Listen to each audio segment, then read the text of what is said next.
Welcome to Earth, a love story. I'm your host, Robin Lassiter. I'm back. Here I am. Just returned from a conference in New York. As many of you may know, J. Christopher King and others are putting out a series of Inquire Anomalous conferences, or for those of you who know it by its longer name, an inquiry into anomalous experiences and the phenomenon. I have never been in a conference that opened with such wild and authentic applause, with such a palpable warmth and excitement filling the room. Well done and thank you to Jay and James and Leslie Kane, Alex Dietrich, Josh Cutchins, Paul H. Smith, Peter Skafish, Michael Masters, Tim Gallaudet, and Diana Pasulka. And a very warm and special shout out to all of the experiencers who showed up. It was amazing to connect with you. I leave these things feeling a ringing in my bones that says, I am with my people, and I would do anything for you. It's extraordinary every time I'm around experiencers, and every time it is 1,000,000% worth being drawn out of my little valley into the big, weird world, even though I'm terrible at travel.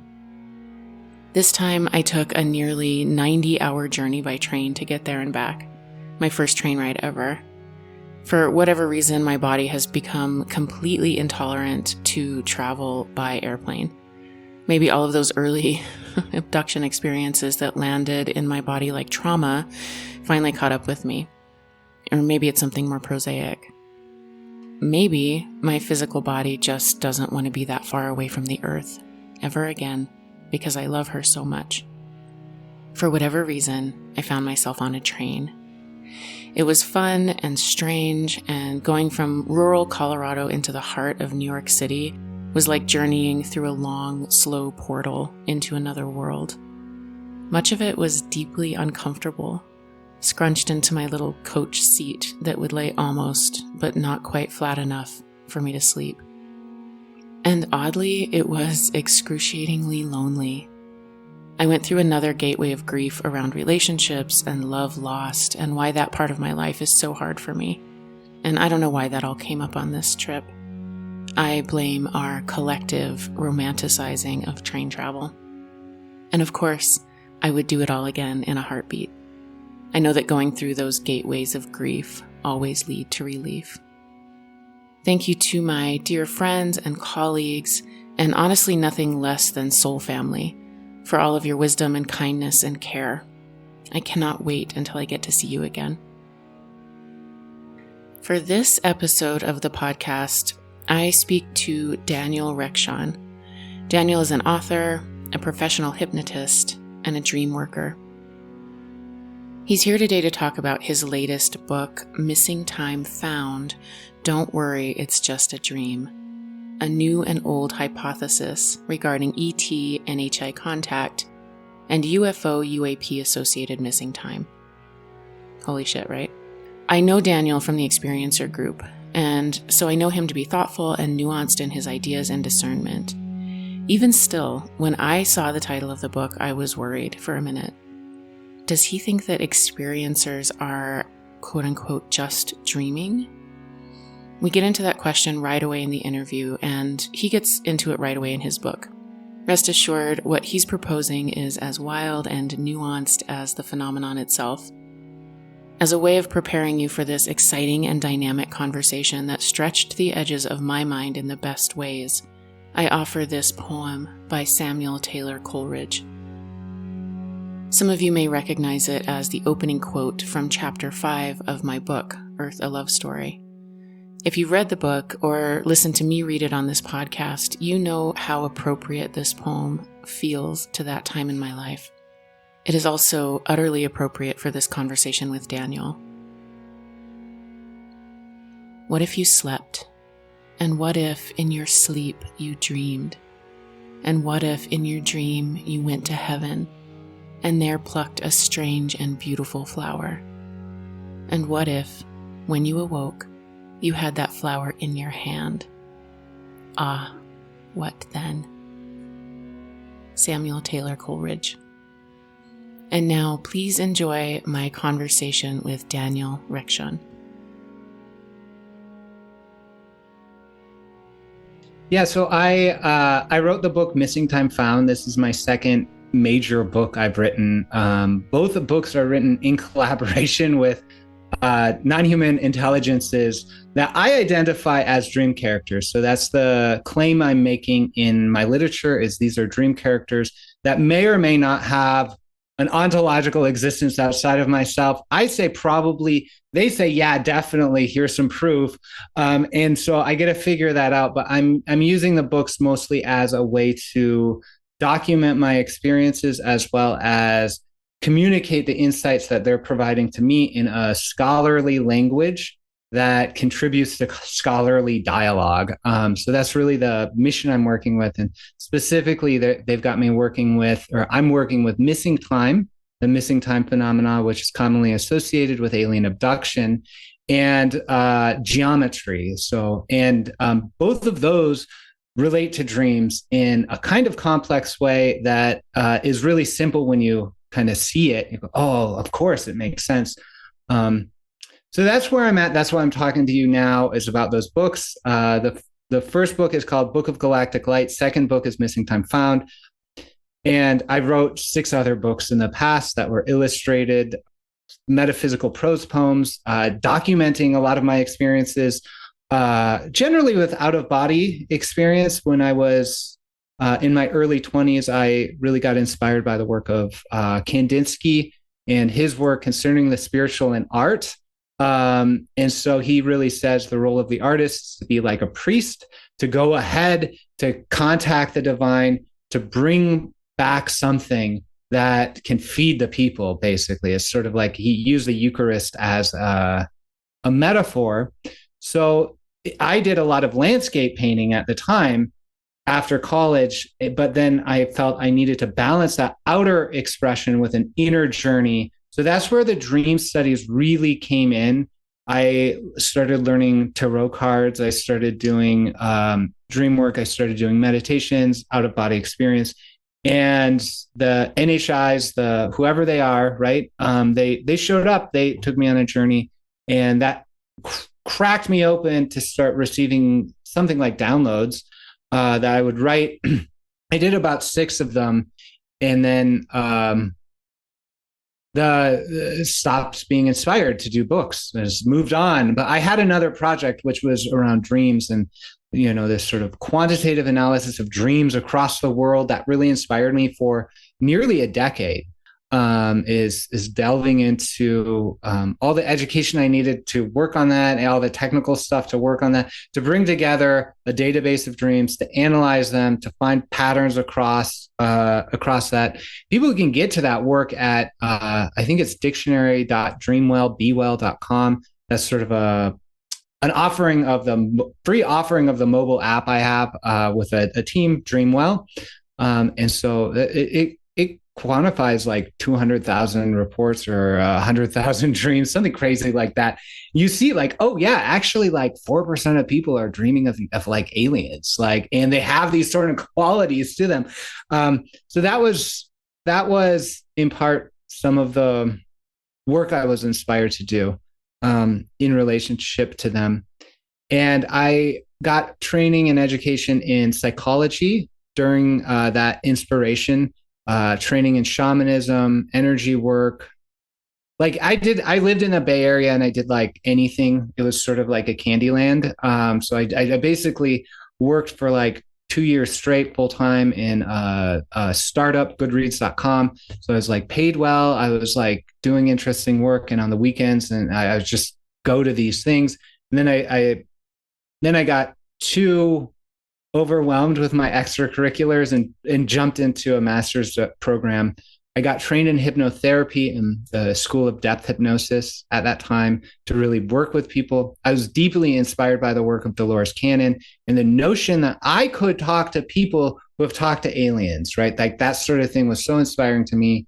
And I got the training to practice. I didn't do any practice. Well, I did practice with people for about a year, and then I had a gap until 2020, and then I reactivated around that. I am, and I'll stop talking very shortly, but the experience I had, I mean, as a kid, I thought I was an abductee. I was terrified of the subject. I had all the signs and whatever. Like, I have memories back then that are not recovered through hypnosis or dreams, but concrete memories of encounters that as a child I talked about in fantastic terms. And I asked my twin brother, I asked my mom, do you remember me talking about these things? And they're like, yeah, it was super weird. We're like, you usually don't lie, and you're smarter than making up a stupid lie like the Easter Bunny visited you last night. Like, that just doesn't make sense to us. I thought that was weird. That's what my twin brother said when I asked him. That was an experience when I was like 3. So I've had these experiences all my life, and I consider myself someone who believes they've been abducted or something like that, but not necessarily. I don't actually know if that was physical or anything like that, but I know there was contact that happened.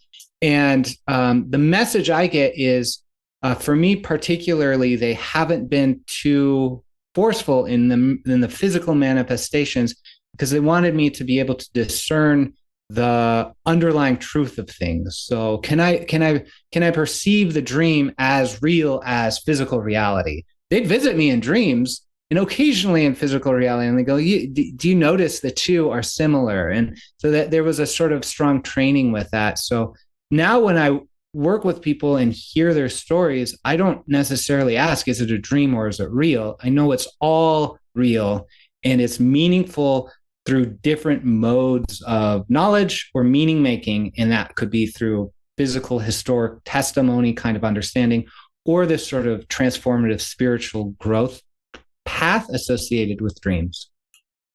I am so excited to talk to you. That's all amazing. My mind is pinging in like 100 different directions. I really want to get into the meat of it, but first I want to go back a little bit. So you said, pretty quickly that you got into dream work, and also mentioned out of body experience, and that, did you cultivate being able to go out of body intentionally, or did out of body experiences happen to you like they did to me? And then I grew to have more agency in them over time, or did you do practices that actually let you consciously leave and return? Most of the time it's an assisted experience. So when I was a kid, I believe I had dreams or out of body experiences. I have concrete memories of entity encounters that would only happen in out of body. I have very strong memories of dreams that are not dreams, right? Like that sort of thing. And so I believe that was assisted at that level. And then when I was, up to the point of 18 or 19, I was sort of swimming in it. I didn't even know. It's like there's not enough distance to understand what was happening. My best understanding was given to me by the fundamental church I was going to, like a Baptist church. And it was pretty much like my soul was taken over by demons and like brought to hell to sort of like tempt me into, I don't know, Satanism, something crazy like that. But I went to bed every day for like years, just praying to Jesus that I wouldn't die or get stuck in those spaces I went to. And I developed these sort of like sigil processes over my chakras to like seal them in, that kind of thing. Just because the experiences were having were a variety, from nightmare to transcendent. And I wasn't making sense of them, and I didn't have concepts to integrate them into my reality. So it's just sort of, they happened. I woke up from them. That was it. I kept going. And then when, I encountered the Tao Te Ching actually when I was like, oh, this Baptist stuff doesn't make any sense. Let me expand out. That sort of had a feeling of expression that I would recognize from those spaces.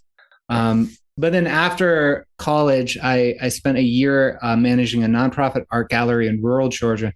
There was like nothing to do except for me and this elderly lady would learn about metaphysics together. And I have a degree in philosophy. And so she was like, oh, you must love metaphysics. So I was like, yeah, I do, actually. I love talking about metaphysics. Like Aristotle is great. She was like, oh, how about Robert Monroe, Journeys Out of Body Metaphysics? And I was like, oh, wow. So I followed that sort of progression of practicing. most of my experiences of out of body were set within the dream time. So like 3:30, that very common, that sort of like wake up in between phases of sleep, remarkable things happening, physical things happening, thinking I woke up and didn't was happening. And then I got to a point after that journey phase, they said, you have to consciously be able to do this. Like, you have to do this. And you're not going to get a job until you do this. so they were like, you gotta do this. And I was like living in San Francisco in my brother's kitchen, sleeping on the floor or whatever. And I was like, I just need a job. I just have to figure this out. And I did. And I had one experience where I consciously induced the out of body state. I bilocated consciousness to the projected double, basically, whatever they call it. And I was in my body, feeling that at the same time. And I was able basically to fly out of the corner of the room, spin around the neighborhood in 360 awareness. And then the vibrations just overwhelmed me. I came back in. The next day I got called in for a job. And then I got distracted by life generally. And it takes so much energy. It took so much energy back then. Wow. Yeah, there's so much resonance there, so much resonance. I had, just to reflect, back to you, I had many years where the experiences felt, you put it a really nice way, assisted. And to me, they felt, terrifying and like I was, being taken for a long time. And then it became easier over time and became a more, I focused more on the magical or the extraordinary aspect of it.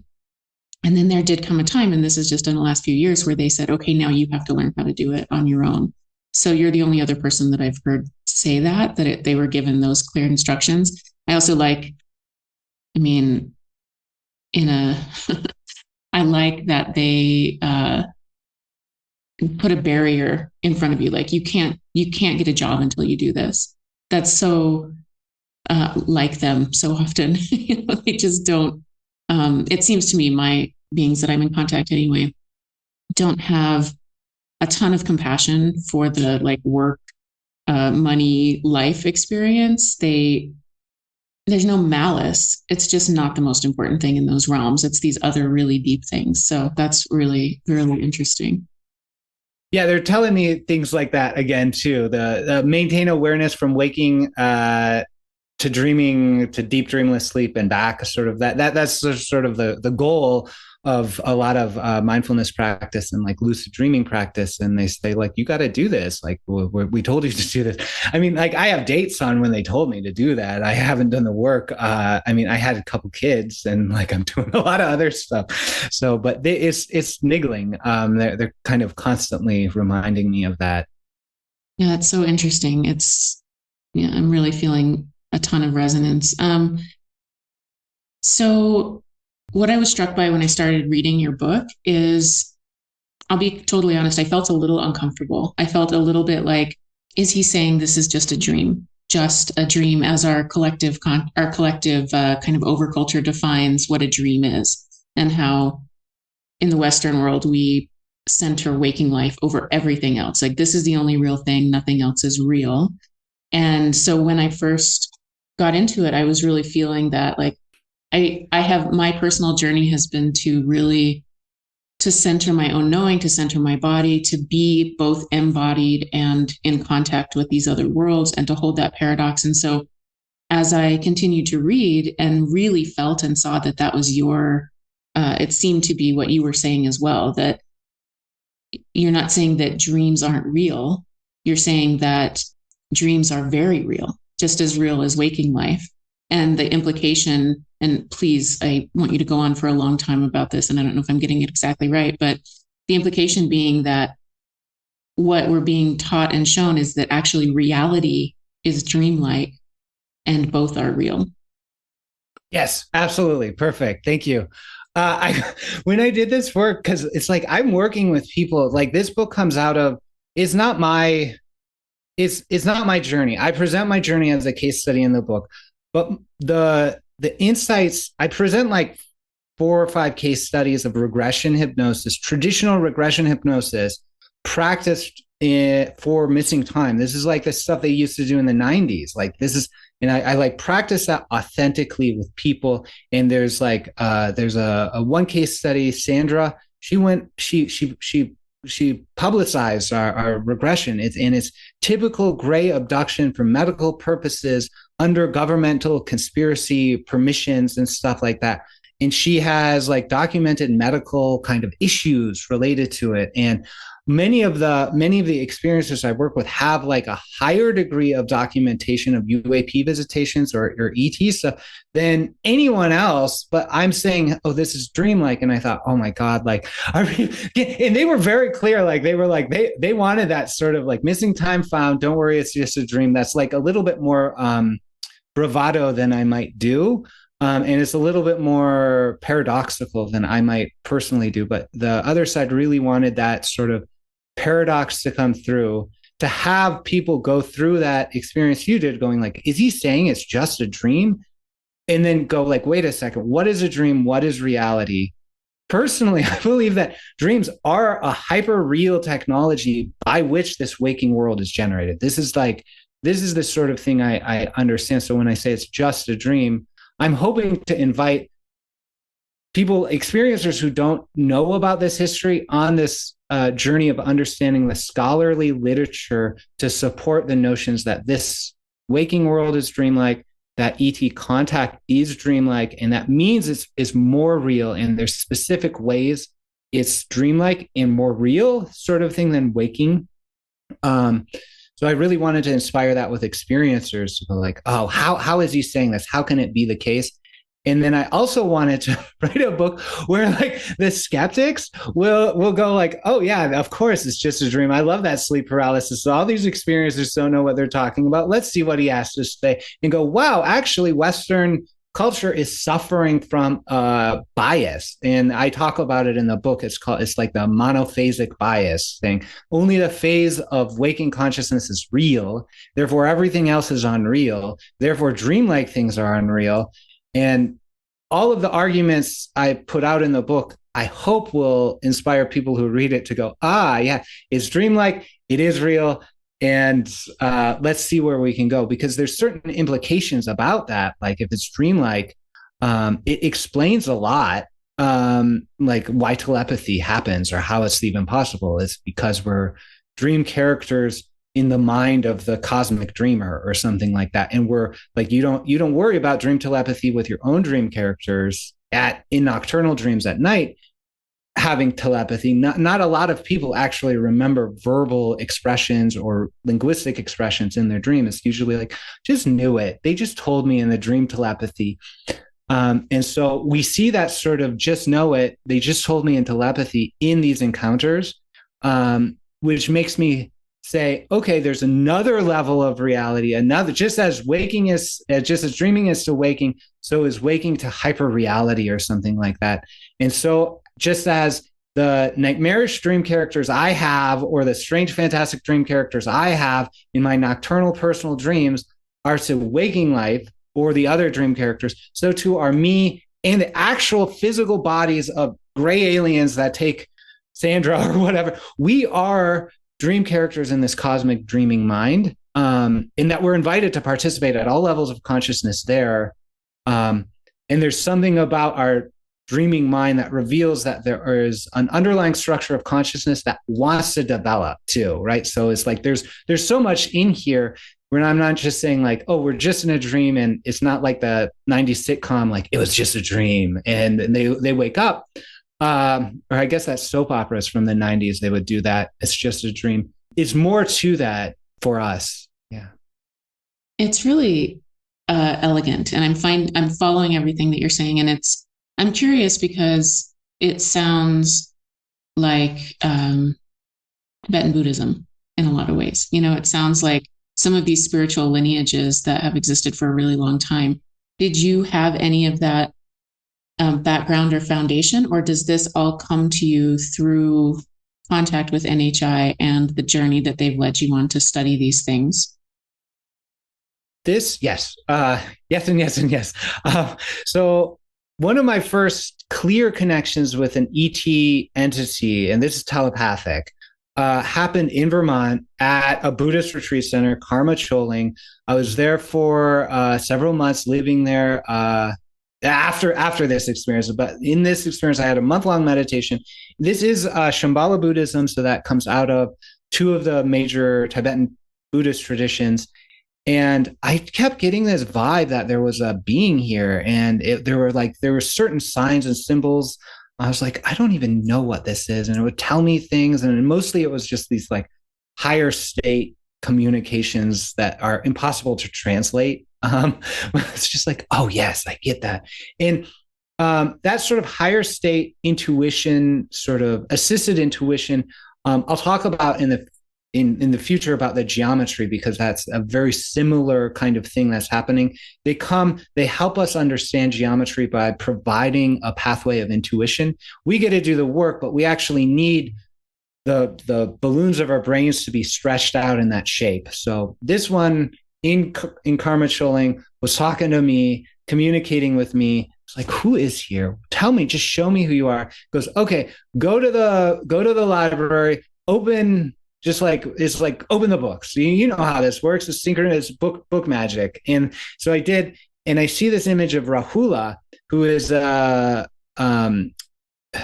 wrathful deity, right? So wrathful deities are typically demonic-looking deities in service to the Buddhist lineage that sort of converted to Buddhism. Rahula, interestingly, was from the edge of a galaxy, came to the earth, was like, oh yeah, Buddhism's great. I'm going to stay here and protect Buddhism in the earth.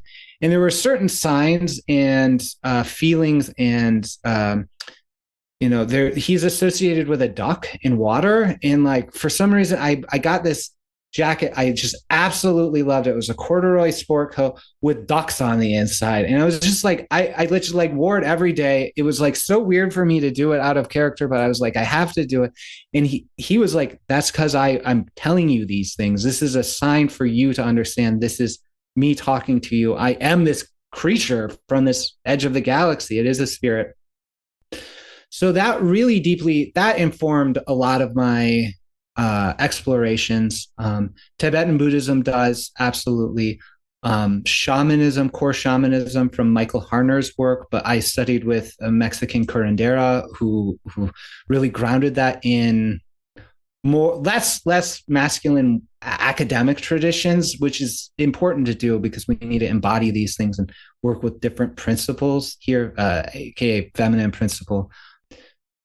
So the insight I have that I want to absolutely communicate, and this is from the literature regarding the monophasic bias and the polyphasic bias, is 90% of Earth's cultures are polyphasic, only 10% or less are monophasic. And this only really happened in the last several hundred years.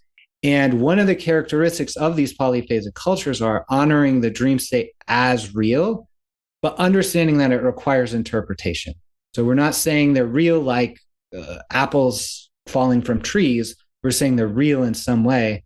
And for those cultures, it doesn't matter. Like, so John Mack has a quote in one of his books. He talks to an indigenous folk about flying saucers that pick them up and take them across the country or something, like a taxi service. And he goes, are you making this up or is this real? He's, doesn't matter. Doesn't matter.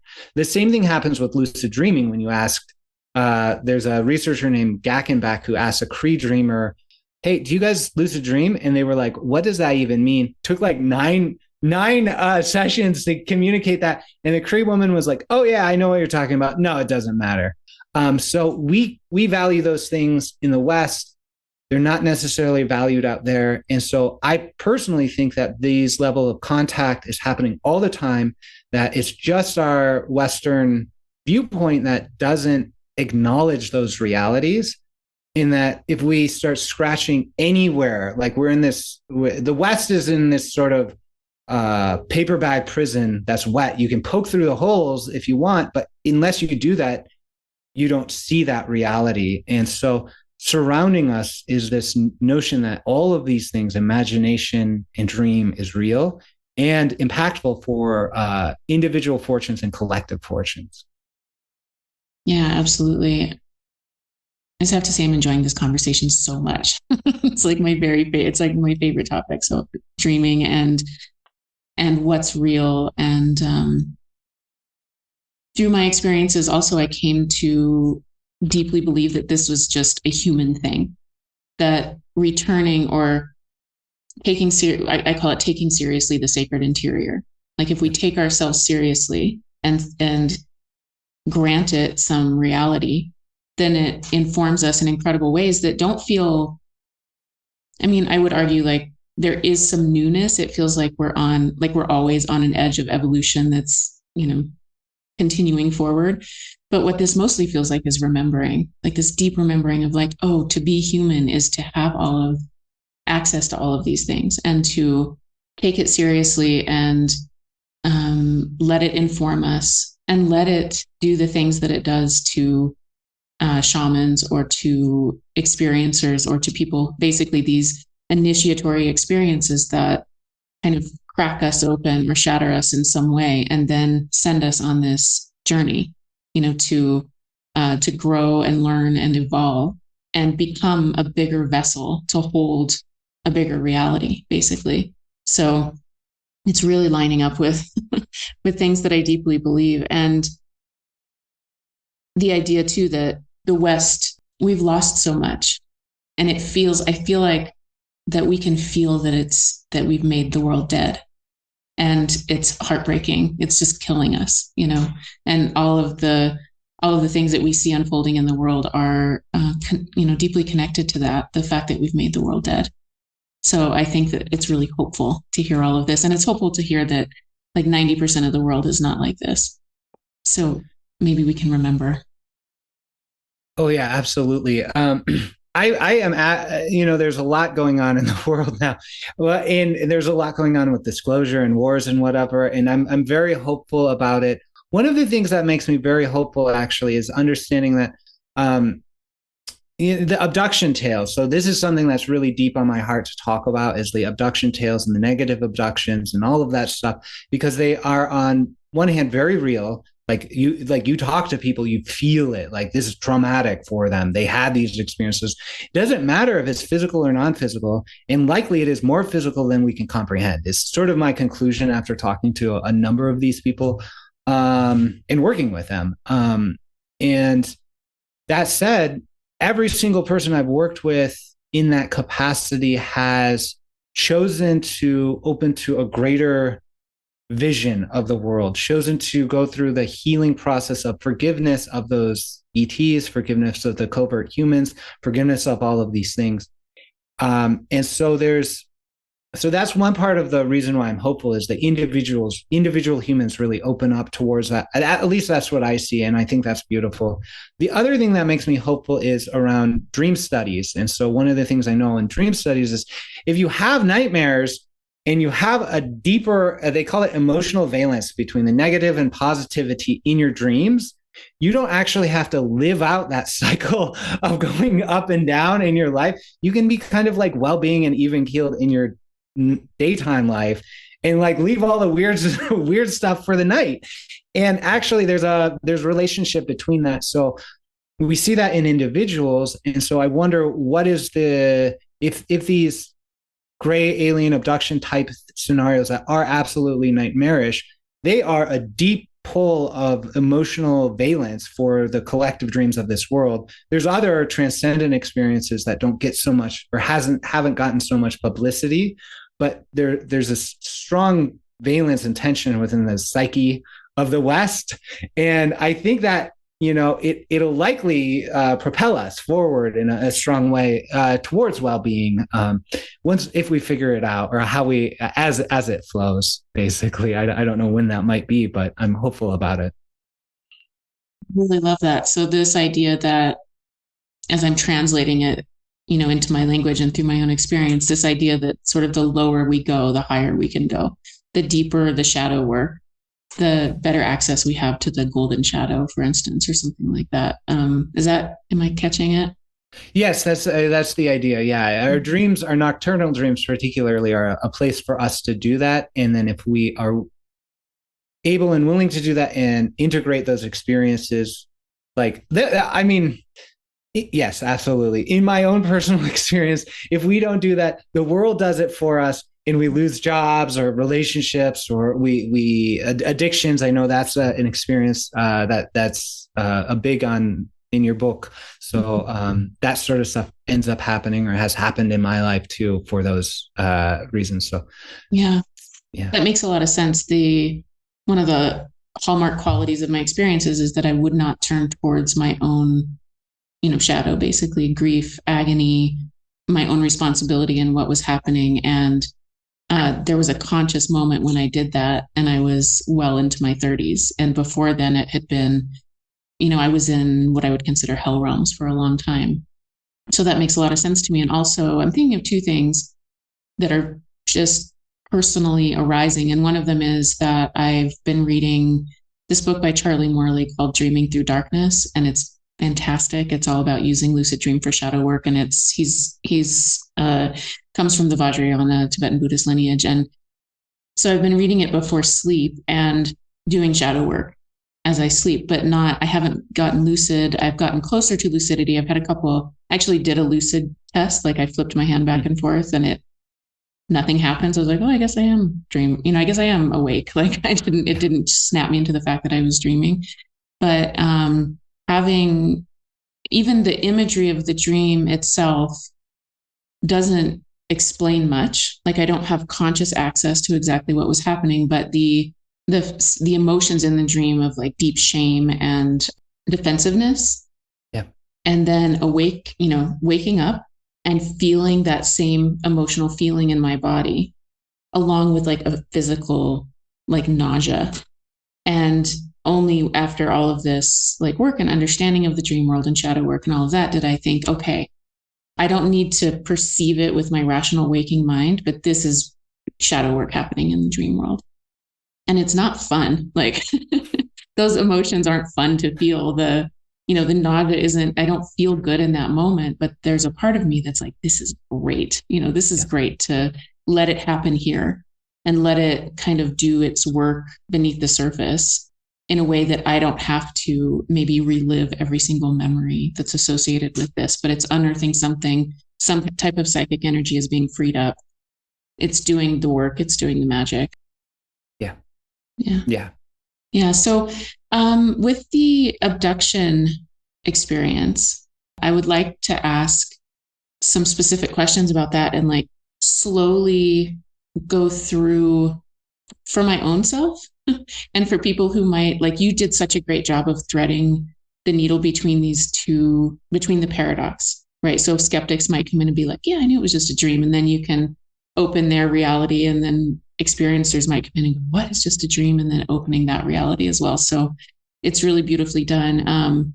So I wonder if you can talk about like having somebody going through what feels like a very physical experience and seeing things with their eyeballs, like in waking reality, and the trauma from that and all the things that happen in the body, and then how that relates to dreams or to it being dreamlike or reality being dreamlike. Great. Yeah. Thank you. That's a good question. There's a number of ways there's overlap. And so I'll talk from the skeptical perspective first. And then this is the perspective generally of the scientific community about abductions outside of the people like John Mack and that sort of crew. So they say, okay, abductees seem to be really telling the truth about their own lived experience. But they seem to happen at night or around the bedroom, but they sort of like, are they really the case? But they don't actually have physical evidences except for body marks some of the time. But so it sort of looks like misidentified sleep paralysis is what they say. And this really comes from like the Harvard work right after John Mack died. So it's like two scholars in Harvard were like, okay, let's run some studies about false memory. And they put up flyers in like local head shops or new age places, be like, do you believe you were abducted by aliens? Talk to us. And they like made fun of experiencers in their book. It was like kind of distasteful.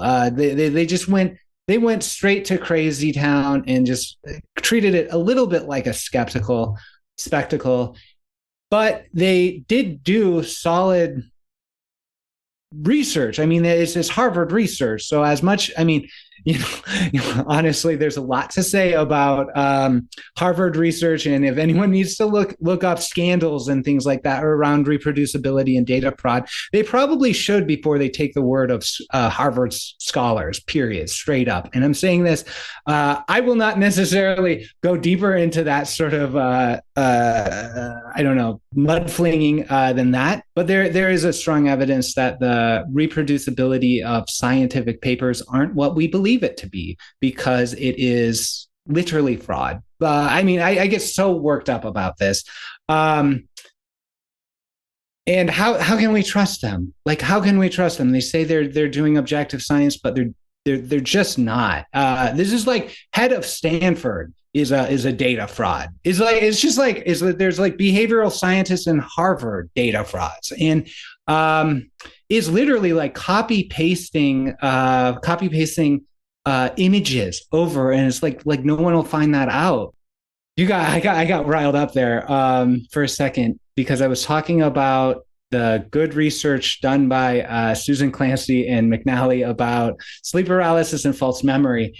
And they made a couple observations, and basically their findings revealed that abductees have they're more fantasy prone, and they have something called absorption, or more absorption scales. So that means they lose their boundaries, right? So it's like you fall into fantasies more, you have a less sense of self and other. Sometimes it's hard to figure out where the insight or intuition is coming from. So they go, okay, these are all characteristics of abductees. This seems like it's fantasy. It's fantasy prone. It seems like it's fantasy. Interestingly, so that's what they say. They say it's sleep paralysis, fantasy prone. They say it's schizotypal. They say, oh, well, schizotypal is not schizophrenia, but it's just a personality thing, a syndrome. They sometimes medicalize it, sometimes they don't. So in that way, that research somewhat stands to say, hey, it is similar to sleep paralysis. And I actually say, yes, it is, actually. I mean, if you look at the data behind the number of UFO sightings and when these encounters actually occur, they really do occur around bedtime, around beds. And so the conclusion I come to is the research was valid. They were seeing something, but they weren't coming to the right conclusion about the nature of reality, which is dreams are real. These things are actually real. There's a couple of things that need to come onto the table for us to really make this conclusion that abduction phenomena are dreamlike and dreams are real. And so how this works is through the work of Stanley Krippner, who has been like a division chief of the APA. He's like a famous guy. He's done a lot of studies. He's run dream labs. He basically says, okay, so there's dream enigmas. He studied dreams all his life. There's enigmas about dreams. We don't know how it happens. There's miraculous healings. There's telepathic dreams. There's shared dreaming. There's precognitive dreaming, retrocausal dreaming. There's dream apports, which is a huge thing. He claims there is documentation of dream apportation, and apportation is the manifestation of physical objects from what is presumed to be a spiritual reality.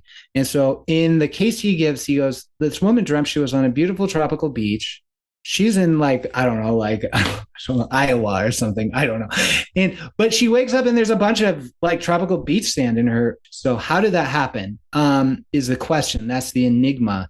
And I talk about the enigma because of dreaming that is recognized by this renowned dream scholar, because it says, hey, there's a precedent for dream things to be actually real physically, and also precedent for them to change the body in a miraculous way, and also be associated with entity encounters and things like that. So he says, hey, all these dream enigmas point us to dream shamanism. That's where it should point us. If Western science wants to know the solution to this, it has to look at dream shamanism. And then in my inquiry, I went to, what can we learn from shamanic dreaming? A paper, again, published in an APA journal. And I say APA because that's the creme de la creme of psychological sciences. And so if it's in an APA journal, it's pretty much mainstream-ish or mainstream enough to talk about without snickers. So that is the paper that describes the polyphasic and monophasic bias. That's the paper that says all these polyphasic cultures acknowledge that dreams are real but need interpretation. So we have the connection with sleep paralysis. We have the connection with fantasy proneness and absorption. We have the precedence of dream apports and miraculous healings. Kribner also did a cross-cultural study of exotic dreams. 8% of dreams in general are exotic. 1% of dreams kind of involve entity visitations, actually. And it's across the globe. People are experiencing these things. So that's all the factoids we need to know. Okay, there's something happening here in the dream space involving entities, sleep paralysis, moving between dimensions, that sort of thing. The kicker for me was when I read an independent paper about who remembers dreams. So I go, who remembers dreams? This was after the fact that I go like, okay, the only precedent we have for the abduction scenario, except for the abduction scenario itself or fairy stories, is unremembered REM dreaming. Excuse me, the only precedent for missing time is unremembered REM dreaming, because when we dive into the intuitions of missing time, we encounter fantastic beings like the Greys or whatever, or the abduction people. So I looked as though, like, who's remembering dreams in general? What does science say about that? And guess what? They say fantasy-prone people who may be characterized by the scale of absorption, which are the same exact people who report abductions. And that congruence of defining the populations between abductees and people who remember their dreams was not done by researchers who care about alien abduction. It was done as like independently. So we have independent researchers saying dreamers who remember their dreams are fantasy prone, and they have this quality of absorption. So are the same people that have memories of the abduction phenomena. Therefore, I say actually the abductees are fantasy prone, not because in general they're making it up, but because they remember their dreams more, and these are dreamlike experiences, and so now we have to talk a little bit about dreamlike experiences, and I want to expand it from the interior world of nocturnal dreaming to more of the mystical implication that this life is a dream and that sort of thing. But I want to pause to see if there's questions at this point. Yeah. I feel like I can talk to you for so long because I do have questions. I don't want to take you off track though. So I have a question that I'm going to save for later, but I guess, and I think that you're going to get to this, but I guess my biggest question is, I wonder if what you're presenting, because you said that sort of the NHI guided you to present this argument in this kind of way. Oh, yeah. And I wonder if you are presenting your own personal beliefs as well. And I guess the question that I'm getting at is, and I think I've already nailed this down, but there's something still in me that's shying away from like the dream, it being too dreamlike, and therefore negating the quote unquote reality of it, which I know is where you're going. So I guess the question is some sort of physical in this world experience with a gray, or experience with being taken on a craft. And my perception is you're saying, yes, that's real. And because it's real, it actually changes the nature of reality, not the other way around. The nature of reality doesn't preclude that these things are unreal. In fact, the exact opposite. Since these things are real, then reality must be more dreamlike. Yes. So yes, this is the next step of the argument, right? So we're taking it from the nocturnal, going like, oh, okay, so we have this missing time thing during the day where we don't remember, but actually if you pry into it, it's very dreamlike, and people who remember it or report it or something like it are fantasy prone, and there's nocturnal experiences. So then the argument goes, okay, so we have these real encounters with gray aliens. These are fantastic beings, right? So these are fantastic beings.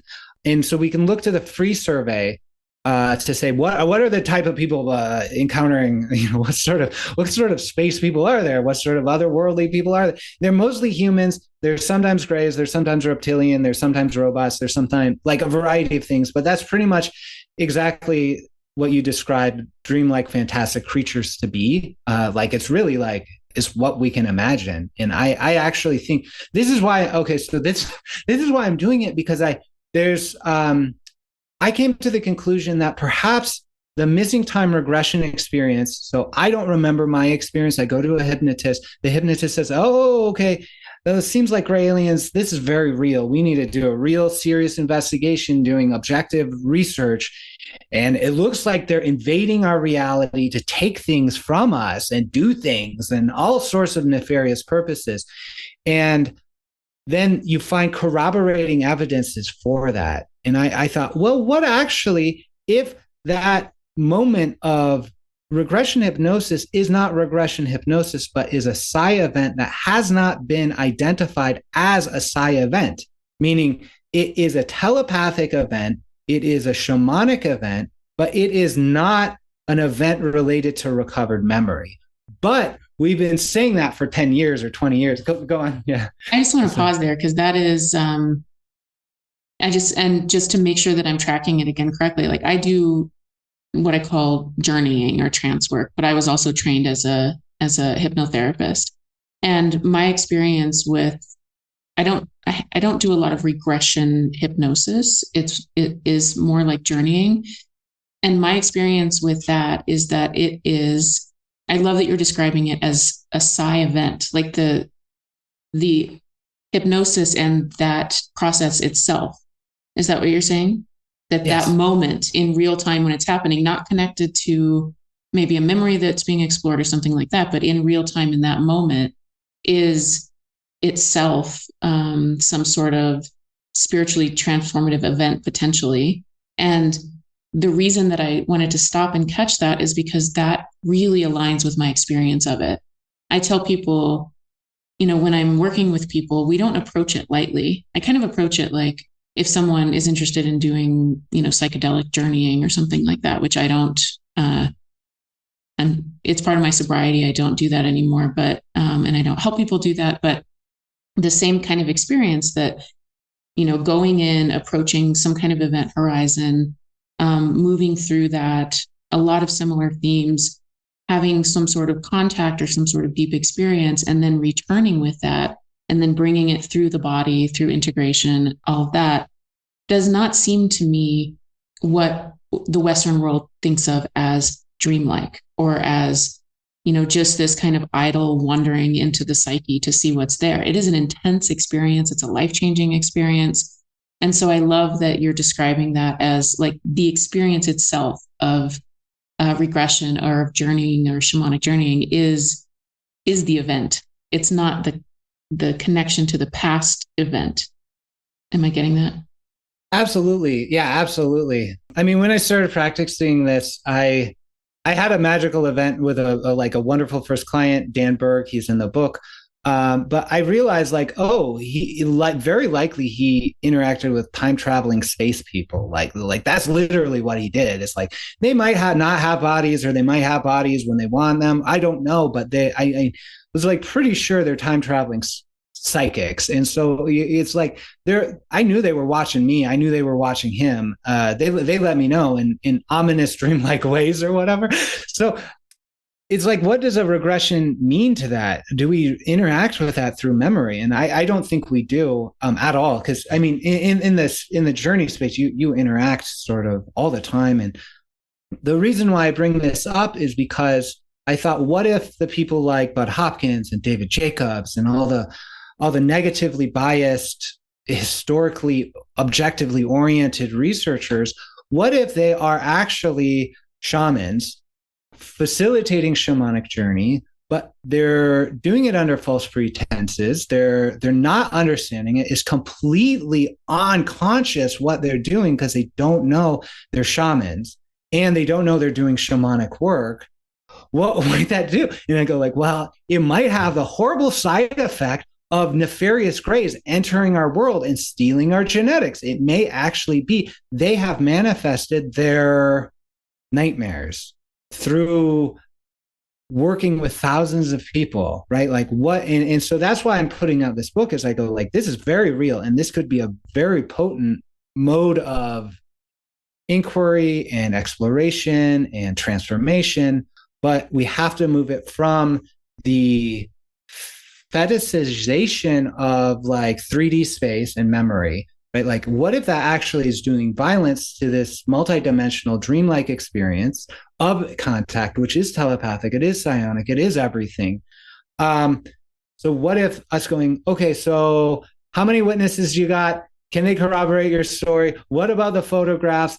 What did the scalpel look like? Right? Like, you can choose to focus on anything in a regression state. It doesn't have to be the invasive instruments. It can be the feeling state of the entities. It can be anything. You can bring things into this space, and it's transformative. And so I just feel so inspired by the notion that these things are real, actually, that these dreamlike things are real, and that we have a way of working with it. And actually, even if we don't understand it, the kind of hypnotic experience, that person to person experience where someone's so deeply absorbed in a fantasy sort of thing, right? But someone's so distinctly holding a kind of single pointed mindful concentration, like that is a potent dynamic that I think is activating to both parties and may actually be transformative for the world in general. So our practice and how we practice and the mindfulness we bring and the non-judgment and the like that sort of thing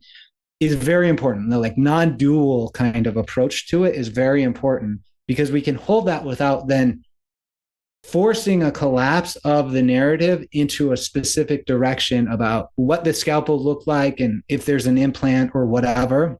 We don't have to force that. It can be either or, this or that. We're not sure what happened, and that's fine. But the connection to those deeper soul streams of whatever the entities or whatever that connection is, there can come in, and we can receive the gifts of that multidimensional interaction. And so we're away from the topic of like reality and about this sort of reality of these experiences as dreamlike. So I'm not saying, so I want to get back to that a little bit so we don't forget it. Basically, the statement I'm saying is this waking world is dreamlike and real, and that we probably have a series of nested proportions, like as our nocturnal life is to our waking life, so is our waking life to this hyper real life. So is that hyper real life to some other thing? It goes up and down forever, and there's no end to it, sort of thing. So this nested false awakening thing forever. And that's why you can take the Bodhisattva vow, though, that like that I think is because it's nested forever, it's beyond your comprehension. You're all of those things. And so you can even cut through that sort of indefinitivity in all directions, all the way to source. So the reason why I say that is because of the human initiated contact experience.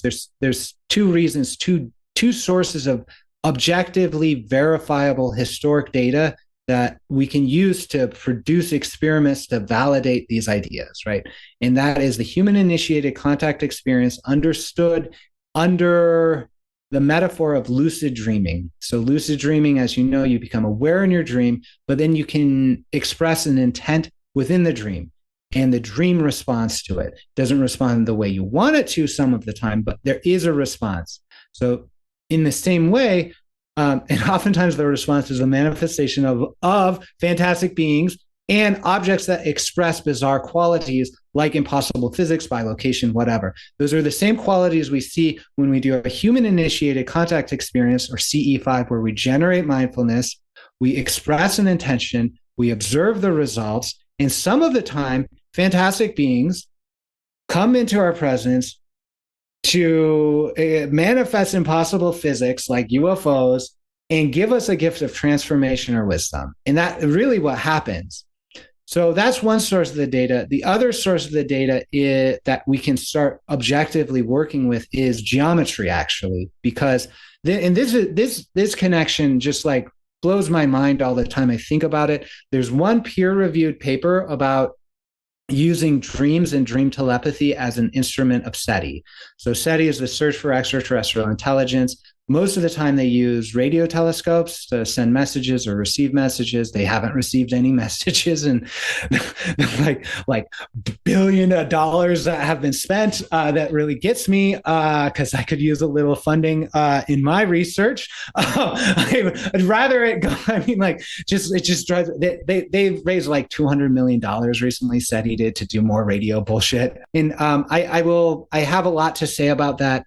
But the thing I will say with this sort of SETI experience, there's one paper in the world that's been written and peer-reviewed about SETI and use of dreams in SETI. And they say, okay, seems like it's a good method. Dream telepathy is validated by Krippner. It has meta-analysis against like supporting it. So dream telepathy is real. You can have mind-to-mind communication with people. It looks like it's going to be non-local, meaning you can do it instantaneously. And I don't think the authors of the paper were dream scholars by any means, but I'm saying, if you study the world's dreams history, you know that entities interact and give geometry to humans. That's what happens. They give technology, they give political insight, they give mathematical insight. The mathematicians, the brilliant ones, say that.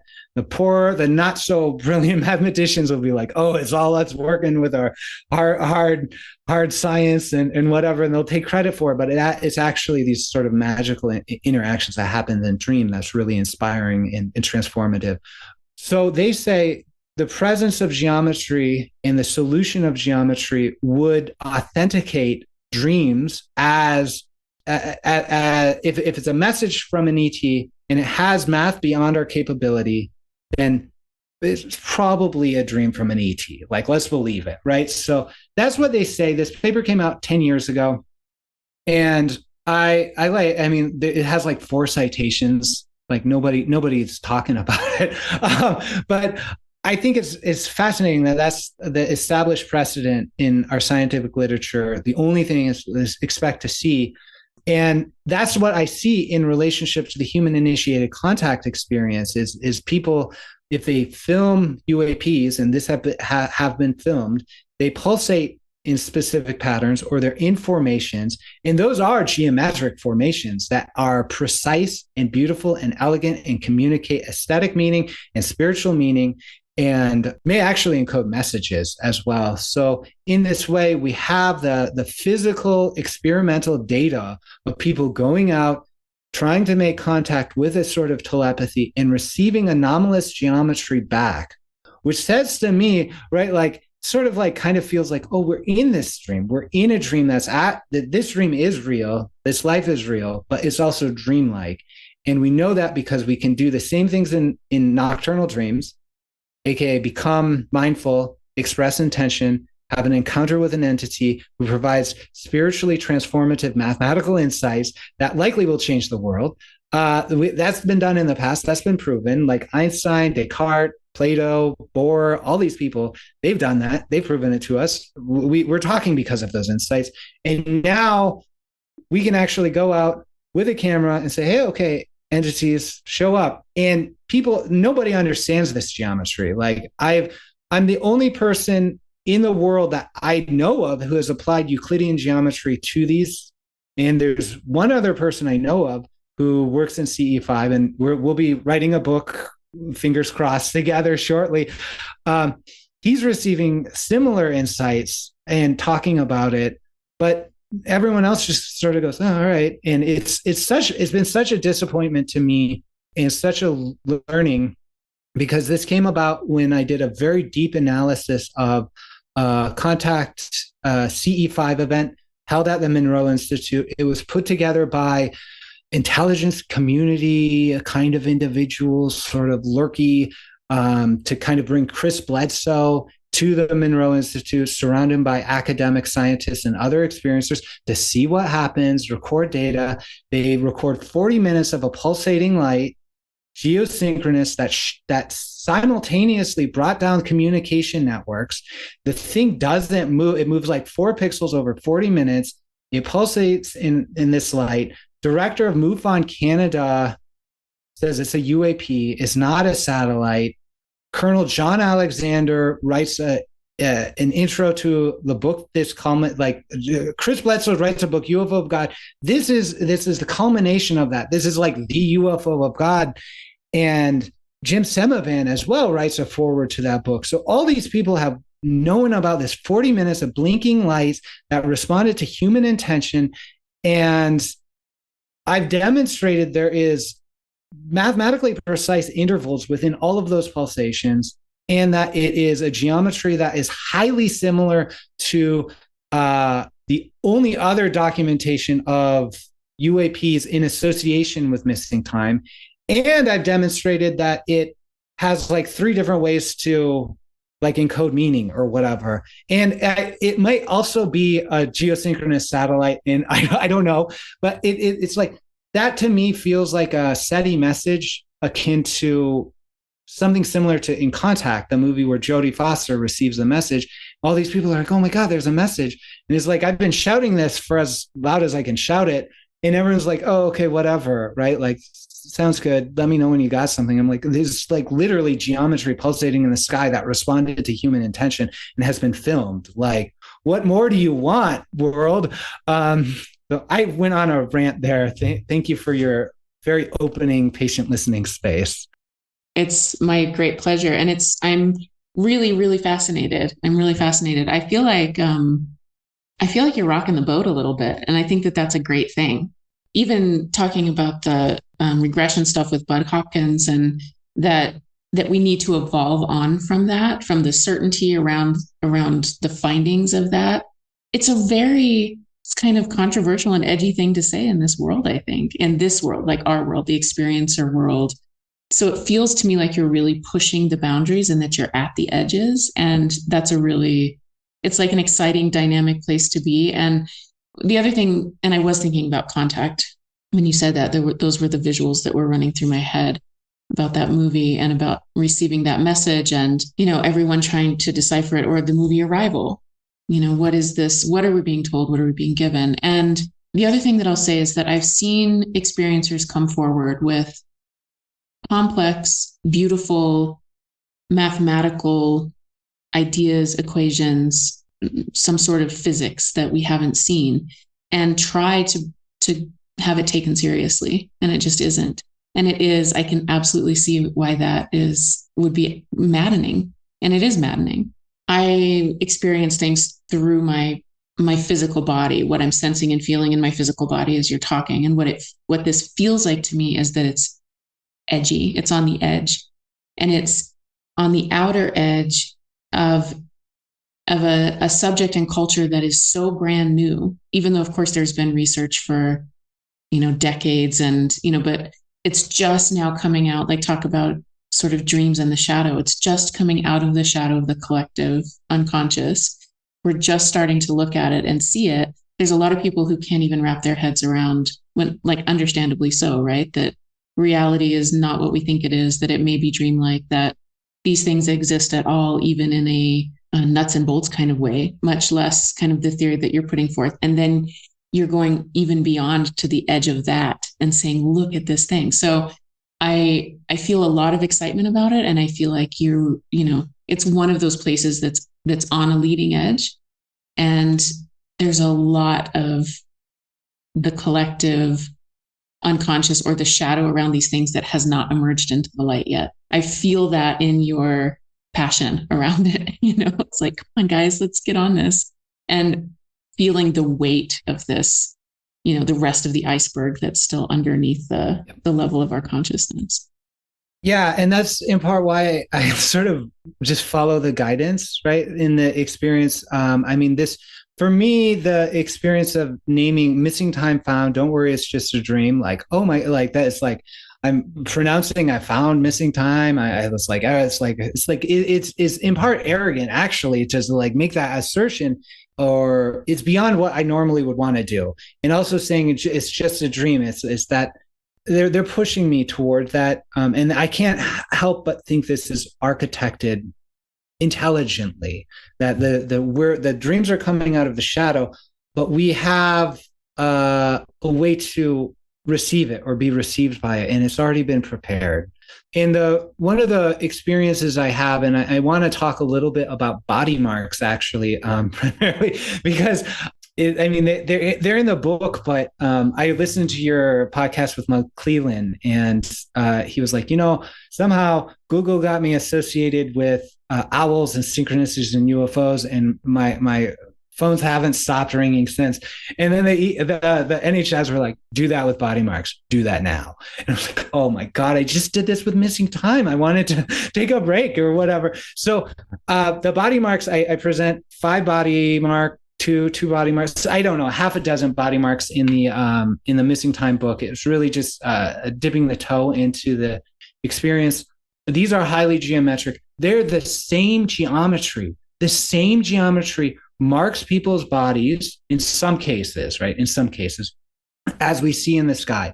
And it's not hidden. It's not like, oh, look here, and it's sort of this or that. It's like perfect dots that are puncture wounds in a line that are set in the exact proportions as the Phoenix lights, which are perfect orbs that don't move over 5 minutes of videos. Look at the stabilized one. Don't believe the flare narratives. Just look with your eyes. Look at the footage yourself. Take one screenshot of the beginning, middle, and end. Line them up. Those orbs don't move.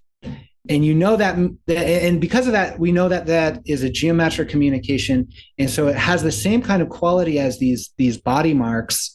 And so I say, it's that phenomena out there, the Phoenix lights, we can know about it by the inner sacred experience, right? That inner sacred interiority of those experiencers with those marks.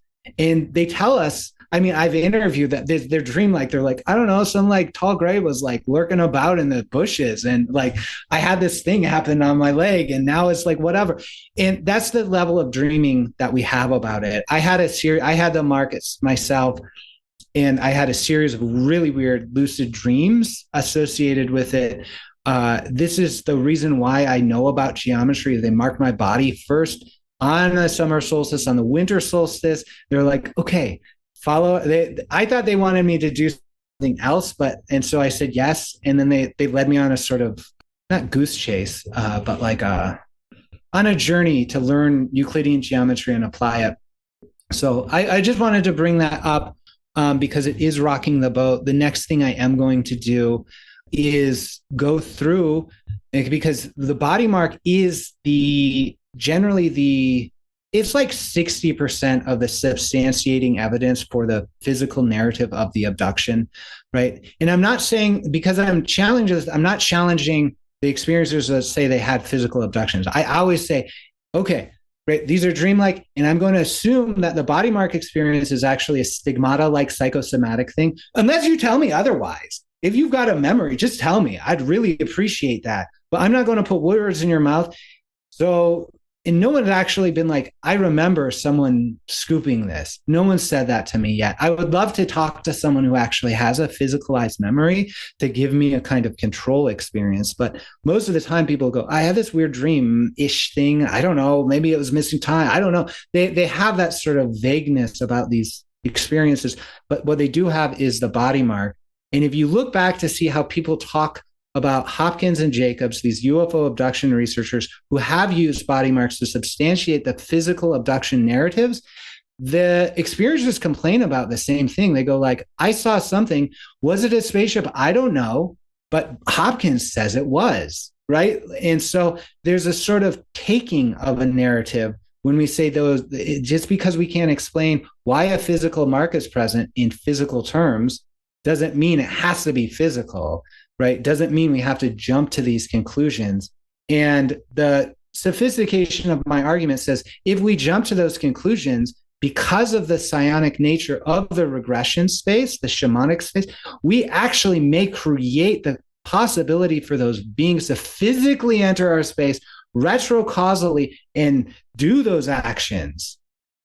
if we weren't so like anal, it wasn't so like Hopkins and Jacobs negativity. If they worked with someone like me or you, that's kind of more open or positive, it might have been a beautiful Arcturian coming back and doing an artistic expression in collaboration. We don't actually know. And I think that level of fluidity in terms of time is what we need to talk about in relationship with these spaces, because these are clearly time traveling craft, transmedium craft, and things like that. So I'm going to go back and do a review of all the body marks, right? Of all the body marks that have substantiated the narrative that Hopkins and Jacobs put forward. Well, is there geometry or not?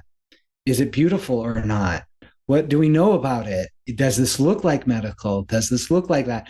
And I mean, I'm doing that work now. This is the homework they gave me. After I finished the book, I was like, oh, I'm done. They're like, no, actually do this. This is very important. You have to put this out. You have to put this out as soon as you can. And go back and go straight through Hopkins' work. It's like the source of this notion of physical abduction that went wildfire in the 90s, that made me terrified to look at my contact experiences until 2020, right? Like that's a huge impact these men have. I never talked to them. I never read their books. I was terrified of this. And I say they have based an interpretation of this body mark phenomenon on something that it's not substantial. Mac references the body marks. Jacobs references the body marks.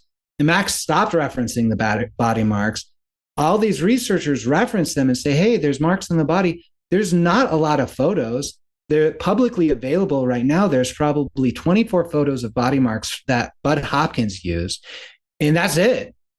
And there's probably, I've encountered maybe 400 different photos from social media or something like that.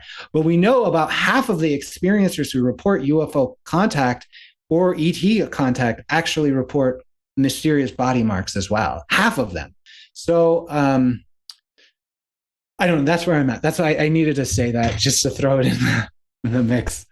So. Yeah, the next leading edge, right? The next edge that you're being asked to approach by the NHI. And I wonder, and you don't have to answer this if you want to just talk more about your work and less personally. So feel free to decline.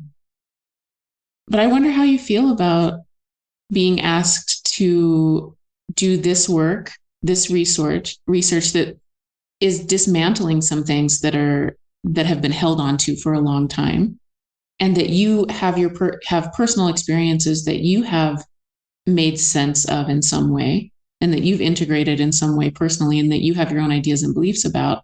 And then the NHI are asking you to do this other research where you do have to, it sounds like you have to put those aside a little bit so that you can try to stay objective and clearly follow this. And because I think I've heard you say a couple times, like, this is where the research has landed. I feel a little bit differently, or maybe did feel differently going into it.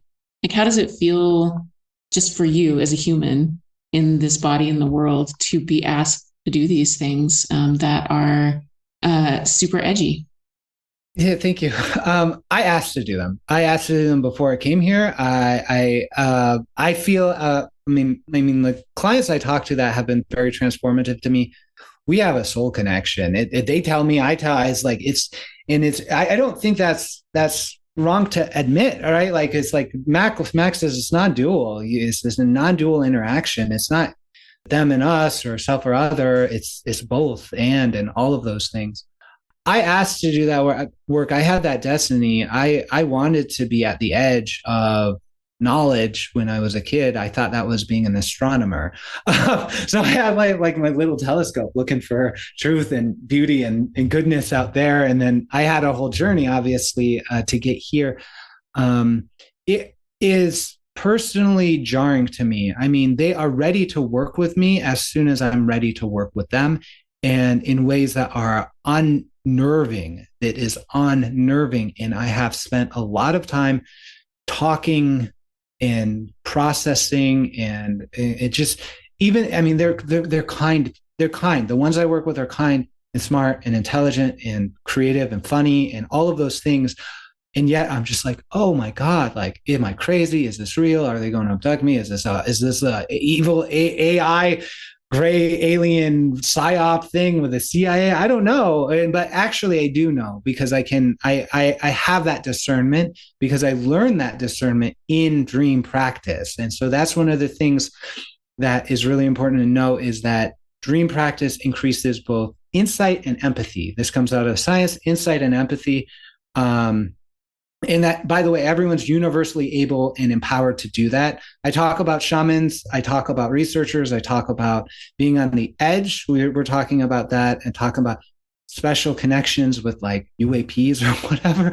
And everyone has that, I believe. Everyone is in these shamanic cultures. Everyone is understood to sort of holographically represent that principle, which is sometimes specialized in the role of a shaman. But that shaman isn't doing all your shamanic work all the time for you. It's like when you need that help. And so in that way, like I sometimes work with other people to do regression, to have my regressions be done. And I talk about that in the book. So I'm really, I asked to do it. Right now, I just sort of follow what they tell me to do a little bit.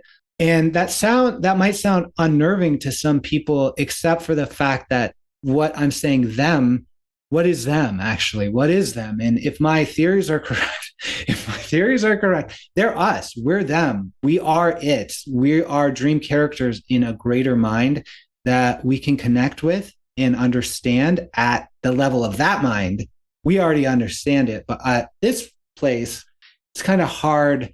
So it's sort of, we need to generate enough rapport with that cosmic dreaming mind to have trust in it, and trust in ourselves, and trust in the other dream characters.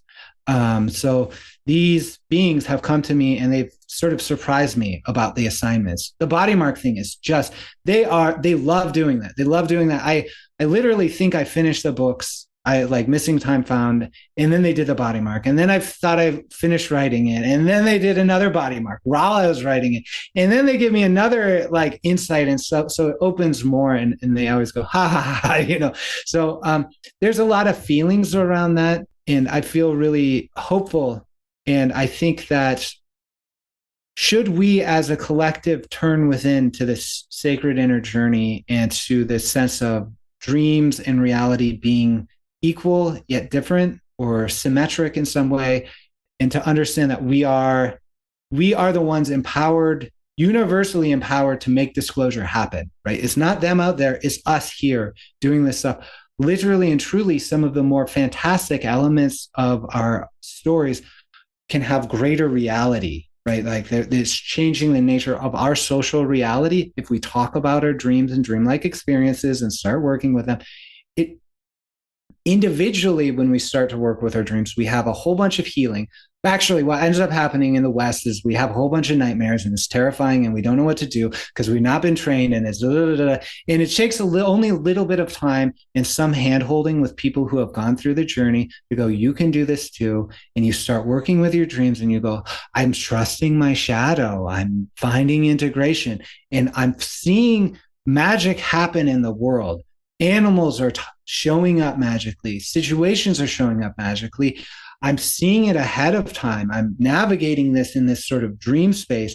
And we get to a spot with this where we can, I believe it's around the mediation of fortune. That's the social role of dream work, is the mediating individual and collective fortune. So we use that space, we bring it here, and we do good for the world and each other, basically. So I think that's what's happening here. That's really in line with my intentions and in vows.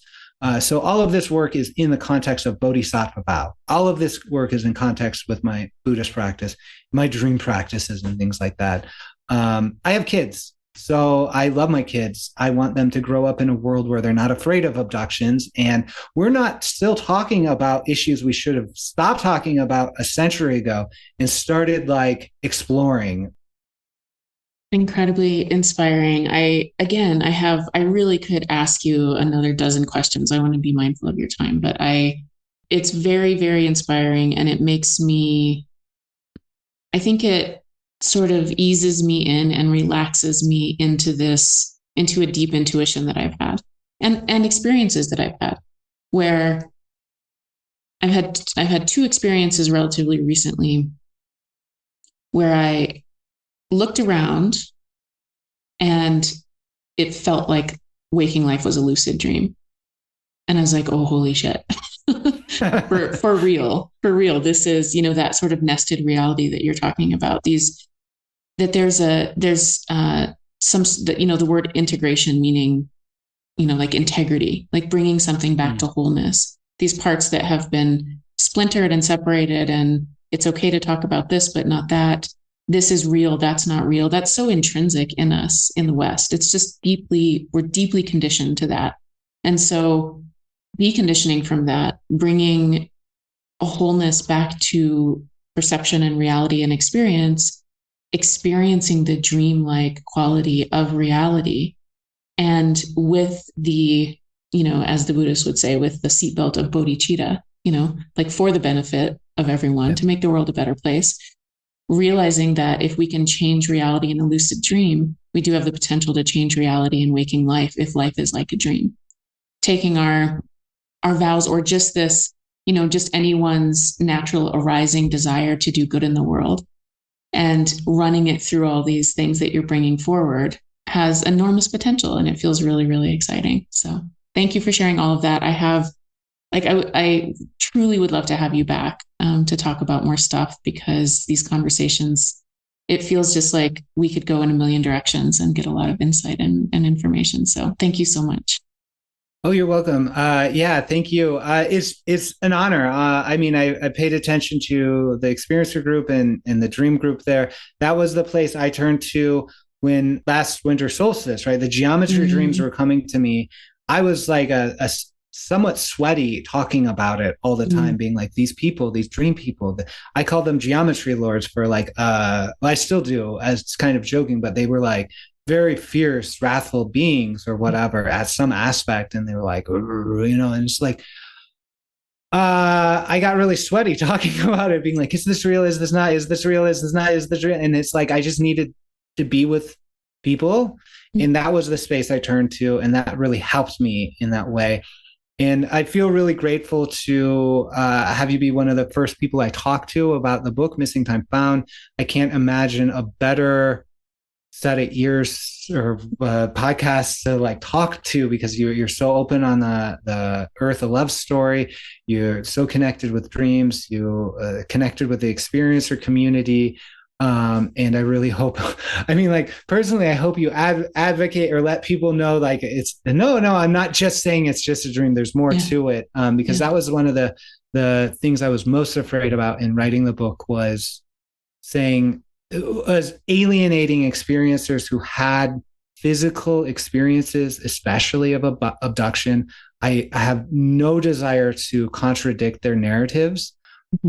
I just want to observe these are dreamlike experiences, and it invites us to a greater path of engagement with reality. And that's really all I want to say with that. So I think you'll help me communicate that. And just even being here with you now has helped that. So thank you.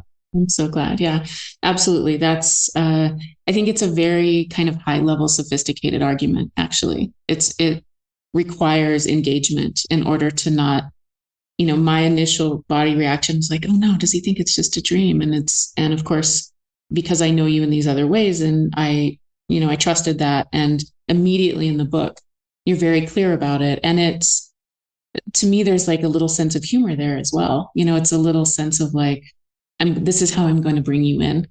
And then really quickly, you go to this really high level teaching that reality is like a dream.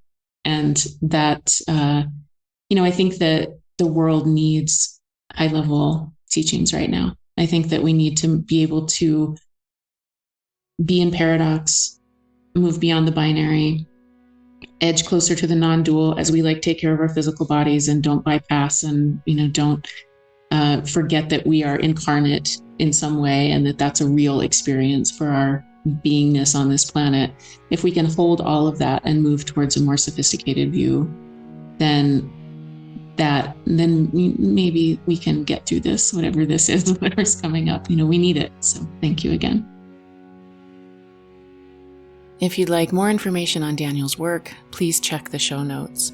Special thanks to Morgan Jenks for our beautiful soundscapes. Thank you to the patrons who support this podcast, and thank you to you, dear listener, for engaging with this work. May you be peaceful, may you be happy, may you be safe, may you be free. If you'd like more information about my work or to book a one-on-one session with me, please visit honeyheart.org.